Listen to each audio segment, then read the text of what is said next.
She'd been pushing 40 in a 25, flirting with a ticket she couldn't pay, but this was it, baby. The big gig, finally, and she was gonna blow it being 10 or god all damn it even 20 minutes late. Rolling up close was her turn, shortcut through a residential street, and she pulled her car a hard left to make it. Had she not been racing to make an interview, make her life back whole, she might have noticed how lovely, how springtime the afternoon was thawing out to be. The girl dug her fresh-painted nails into the steering wheel as she weaved between the lefts and rights to avoid parked cars and the gray arcs of sprinklers.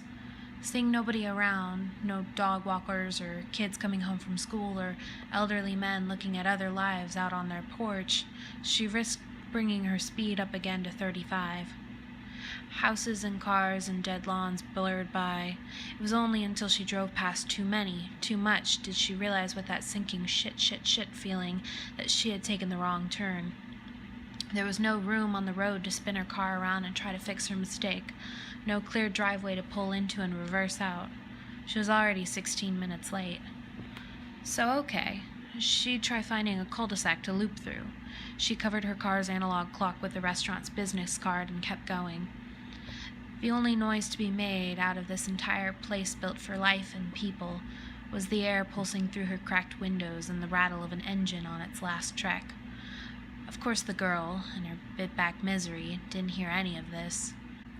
The street seemed to widen up ahead, the sky peeking through the intertwined trees that framed the sidewalk, moving on that one hope, that she could finally turn back the right way and somehow get the manager to think she wouldn't be this late to any shifts and get a real apartment for herself and never have to look at that foul-fisted lover ever again.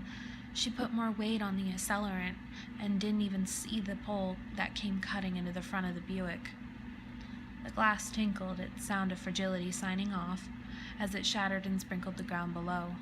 The girl's car didn't beep or honk or give any indication that it knew what happened. It just stopped in its point of collision, never to run again. The card flew off the clock, which still blinked the time. She was 34 minutes late, and she would never run again either. The girl stayed calm, though. She didn't feel any pain or damage. She pulled her purse out from under metal in the passenger seat and got out, minding the shards and pieces all around. Her heels clicked away from the scene and towards the park the street had apparently ended into.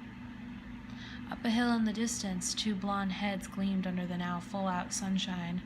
The day had grown warm and breezy, springtime for sure. One of the blondes turned and saw her. She pulled an arm back and forth into a big wave.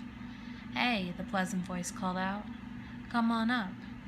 The girl took the steps cut into the incline up to them. They were very pretty women and a little older than the girl. They motioned for her to come sit on their blanket. She did. She was not uncomfortable. "We've still got some wine and cherry pie," said the one with the longer hair, the one who had waved.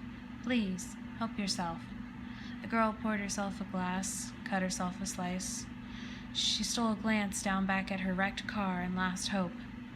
"Don't worry about that," the other woman said, a slight twinge in her smile. "It'll all get cleaned up soon." The girl smiled back. She didn't want to spend her life waiting tables and cleaning motels anyway. There were too many worries she had been trying to fix. The women, all three, were just fine where they were. She was just fine.